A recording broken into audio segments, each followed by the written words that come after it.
I've never been the type to scare easily.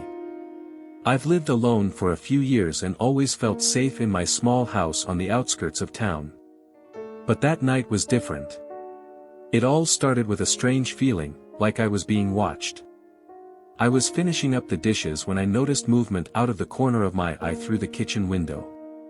I thought it was just a cat or some animal passing through the yard, but when I looked more closely, my heart froze. There was a man outside, standing near the gate, staring directly at me. He didn't seem to be doing anything, just standing there, motionless, as if he was waiting for something. I didn't recognize him, which made me even more nervous. He was wearing a dark jacket with his hands shoved into his pockets, but what truly sent a chill down my spine was the way he looked at the house.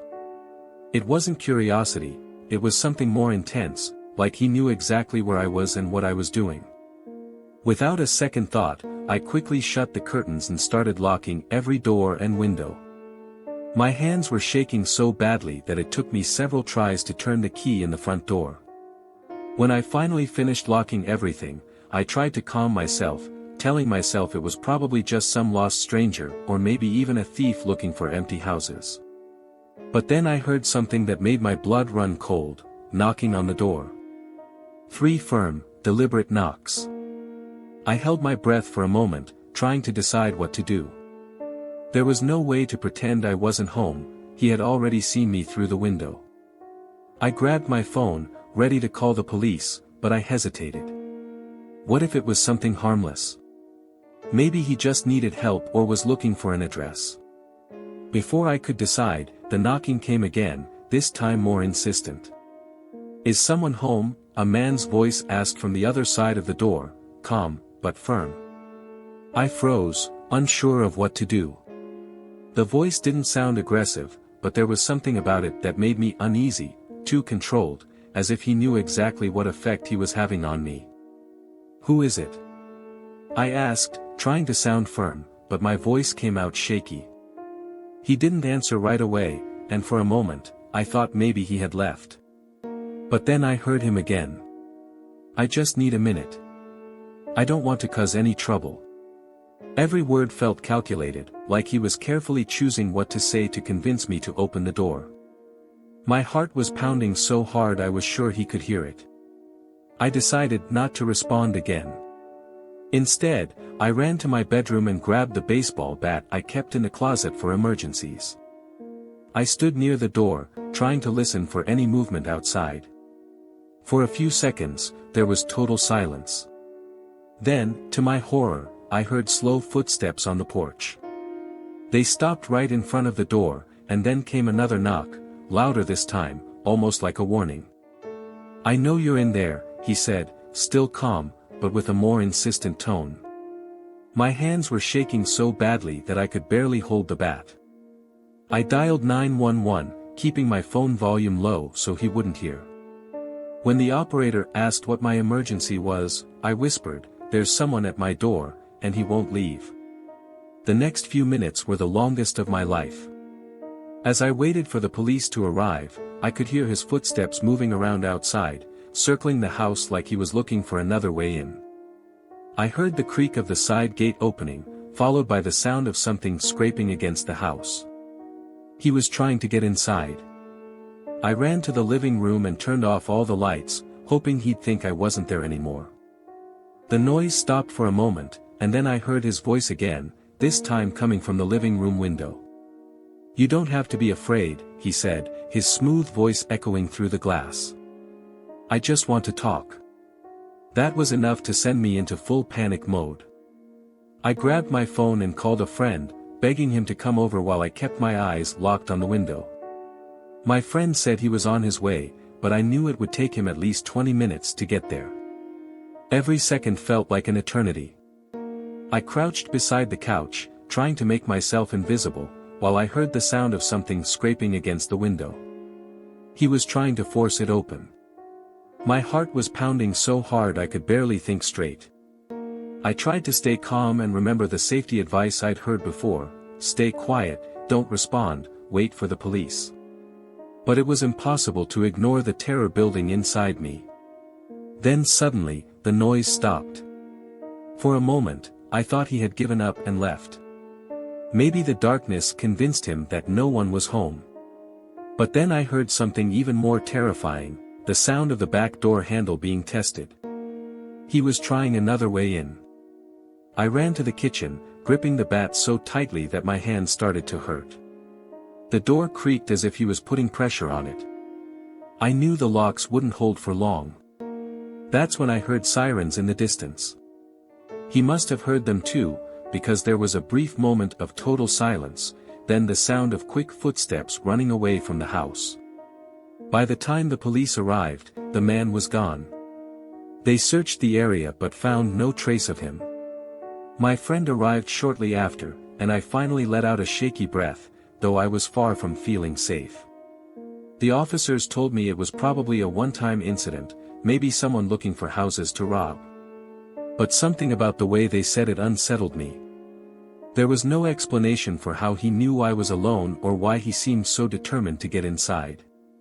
Days later, I found a strange marking on the side of my house, like something had been carved into the wood.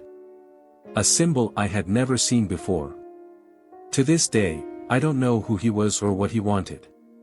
But ever since that night, I always sleep with my phone fully charged and the baseball bat within reach.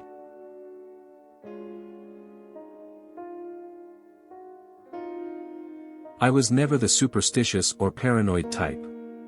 I've been living alone for months since I moved into this old house on the outskirts of town. At first, everything seemed fine, silence, privacy, and the feeling of finally having my own space. But something changed over the past few weeks.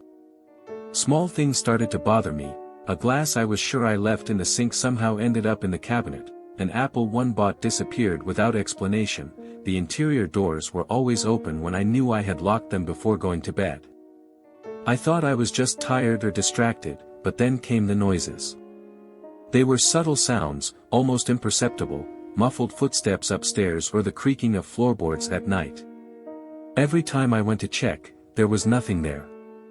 I even considered the possibility of an animal, maybe a rat or even a raccoon, but the noises were too specific, like someone was trying not to be heard.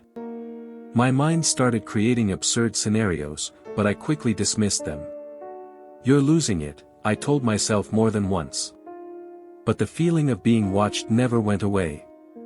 So, I decided to install hidden cameras around the house, thinking it would prove I was just being paranoid. That was the worst decision I ever made. The next morning, when I reviewed the footage, my blood ran cold. In the nighttime recordings, I saw something that made my heart race, a hooded figure moving carefully down the hallway while I was sleeping. He was dressed entirely in black, wearing gloves and a hood that obscured his face. What terrified me the most was how he seemed to know exactly where the cameras were. He avoided looking directly at them, as if he knew he was being filmed. He rummaged through the kitchen, grabbed food from the fridge, and then went upstairs toward the attic.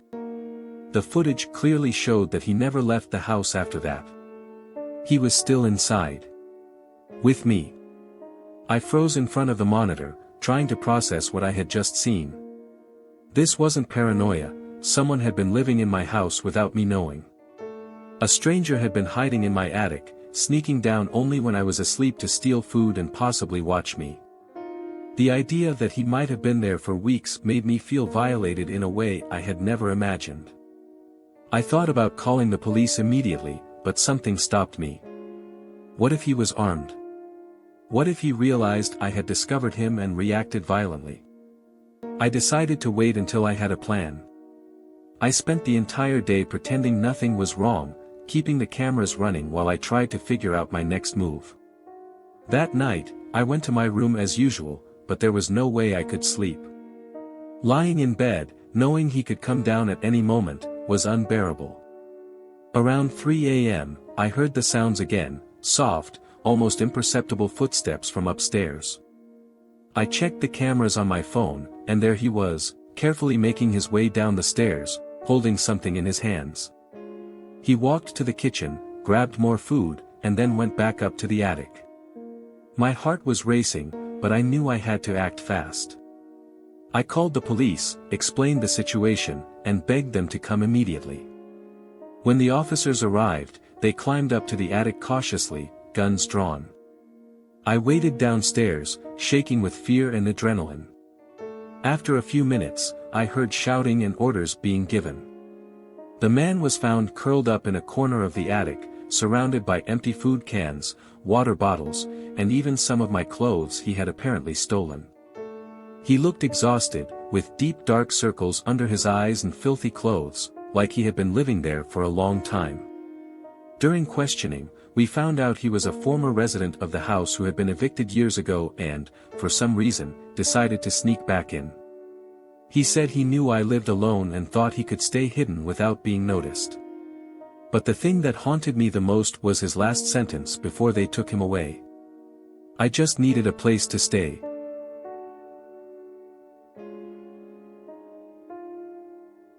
Since moving into the old house, I knew there was something peculiar about it.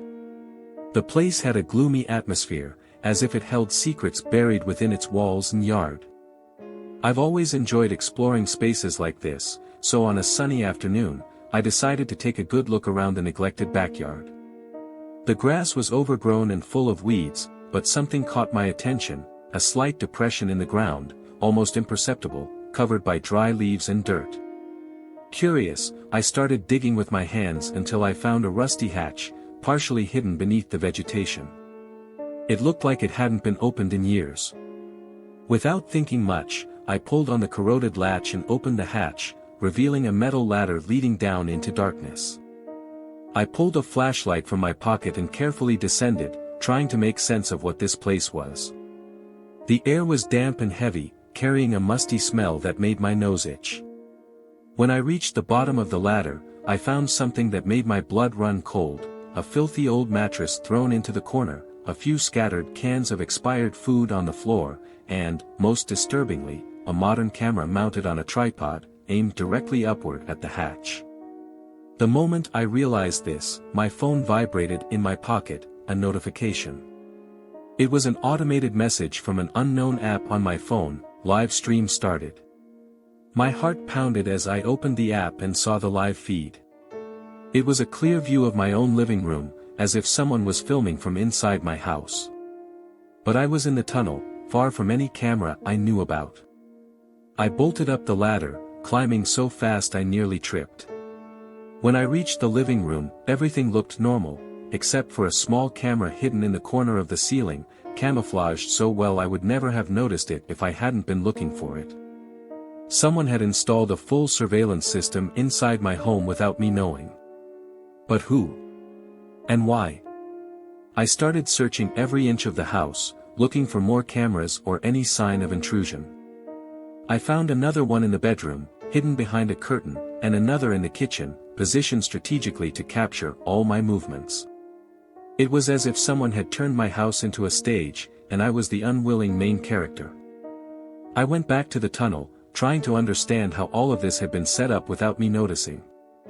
There were wires running along the walls, carrying signals to some unknown location, probably transmitting the footage live.